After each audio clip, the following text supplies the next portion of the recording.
अल्लाह ने फरमाया मुझे भी 3 चीजें पसंद है।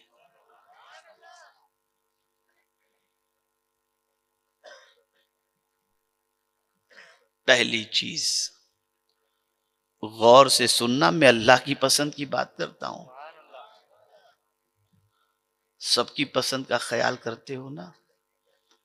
बीवी को कौन सा कलर पसंद है, कौन सा फर्नीचर पसंद है, शादी में क्या पहन के जाऊंगा तो मेरी बीवी को अच्छा लगेगा, दोस्त को अच्छा लगेगा, सबकी पसंद का ख्याल करते हो। आओ मैं तुम्हें बताता हूं मेरे रब की पसंद क्या है।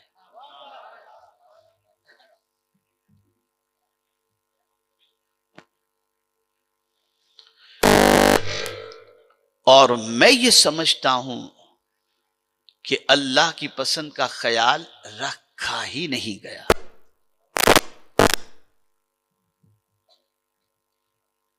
हजरत जिब्रील अमीन अलैहिस्सलातु व तस्लीम अर्ज करते हैं, अल्लाह अज़्ज़ व जल्ल इरशाद फरमाता है 3 चीजें मुझे भी बहुत पसंद हैं। पहली चीज, दमुल आसी, गुनहगार के आंसू। अल्लाह फरमाता है गुनहगार के आंसू मुझे बहुत पसंद हैं।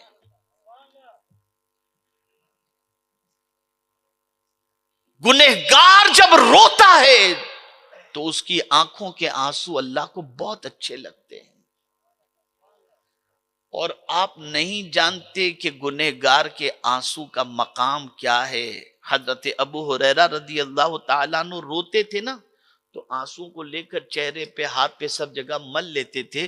किसी ने पूछा अबू हुरैरा ऐसा क्यों करते हो, तो अर्ज करते थे हुजूर ने फरमाया है कि जो शख्स अल्लाह की मोहब्बत में, अल्लाह के डर में, गुनाहों से नादिम होकर आंख से आंसू बहाए, वो आंसू जिस्म के जिस हिस्से पर पहुंचेंगे उस हिस्से को जहन्नम की आग नहीं जला सकती। गुनहगार के आंसू अल्लाह को बहुत पसंद है।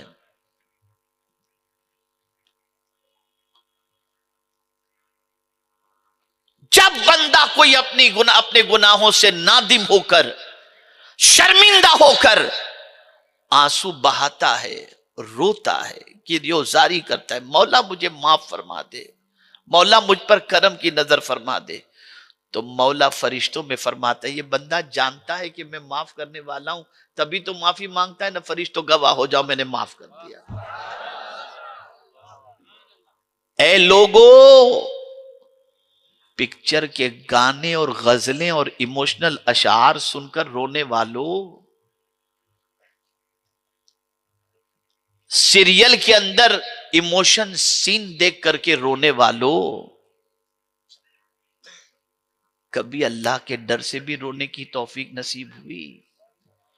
कोई रात याद है जिस रात उठकर अपने गुनाहों से शर्मिंदा होकर अल्लाह की बारगाह में आंसू बहाए हो? नहीं, याद नहीं।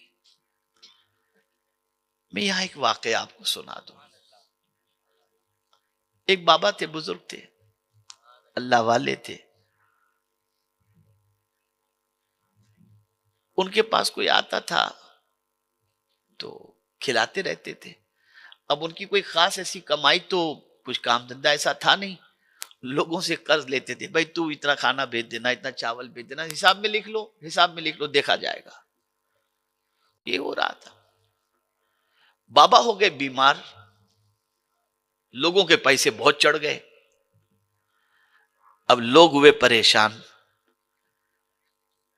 कि बाबा पर इतने पैसे निकलते हैं, बाबा इस दुनिया से चले गए तो हमारे तो पैसे डूबे।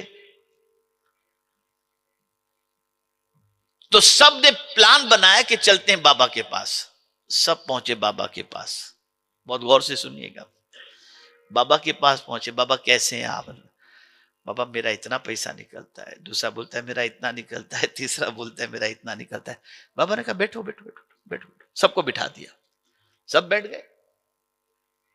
थोड़ी देर के अंदर एक गली में लड्डू बेचने वाले एक बच्चे की आवाज आई, लड्डू ले लो, लड्डू ले लो, आवाज लगाने लगा। बाबा ने कहा जरा उसको बुला के लेके आओ। अब वो बेचारा सुबह सुबह का वक्त सब भर के लेके निकला था, वो जो है भागता हुआ आया। बाबा ने कहा सबको खिला दे। अब वो सोचा चलो यार मुझे तो आज एक एक करके बेचने की छुट्टी हो गई, सबको खिला दूंगा, एक ही टाइम में सब बिक जाएगा, मेरी माँ भी खुश हो जाएगी। अब सबको जब खिला दिया उसने तो कहता है 15-20 मिनट बर्दाश्त किया, फिर कहता है बाबा पैसे तो दो पैसे तो, तू भी बैठ तू भी बैठ। वो बैठा रहा, काफी देर बैठा रहा, बच्चा बर्दाश्त नहीं हुआ, बाबा से कहने लगा बाबा मेरी माँ मेरा इंतजार कर रही होगी, मुझे पैसे दे दो ना, जल्दी से मैं चला जाऊं, मेरी माँ इंतजार कर रही होगी। बाबा ने कहा बैठ। अब बच्चे का मामला बर्दाश्त से बाहर हुआ। अब बच्चा रोना शुरू कर दिया, बिलक बिलक के रो रहा है, बाबा दे दो, बाबा दे दो, मेरा ये हुआ, इतना रोया इतना रोया। इतने में दरवाजे पर किसी ने दस्तक दी। जैसे ही दरवाजा खोला गया, बाबा का एक मुरीद बहुत सारी रकम लेकर के हाजिर हुआ।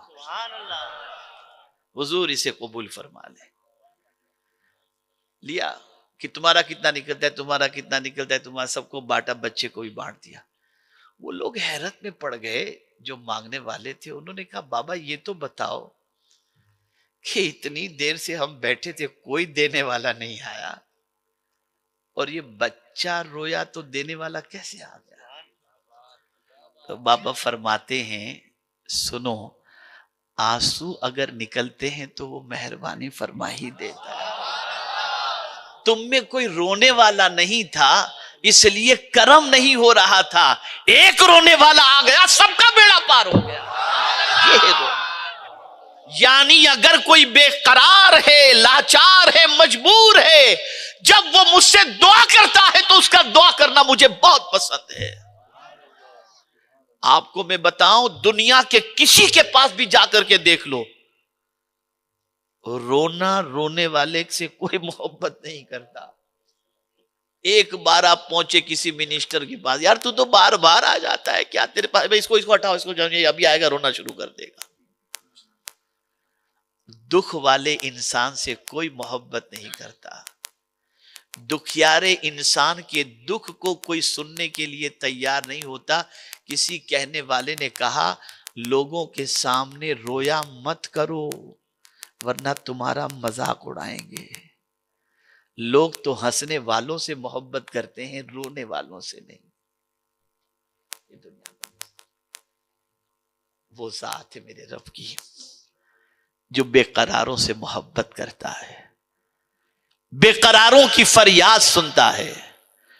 वो सिर्फ सुनता ही नहीं बल्कि बेकरार की परेशानियों को दूर भी करता है। उसके दस्ते कुदरत के अंदर है कि हर परेशानी को वो दूर कर दे।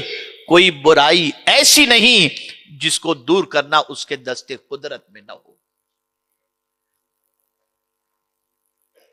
हम क्या करते हैं, कोई दिन याद है आपको,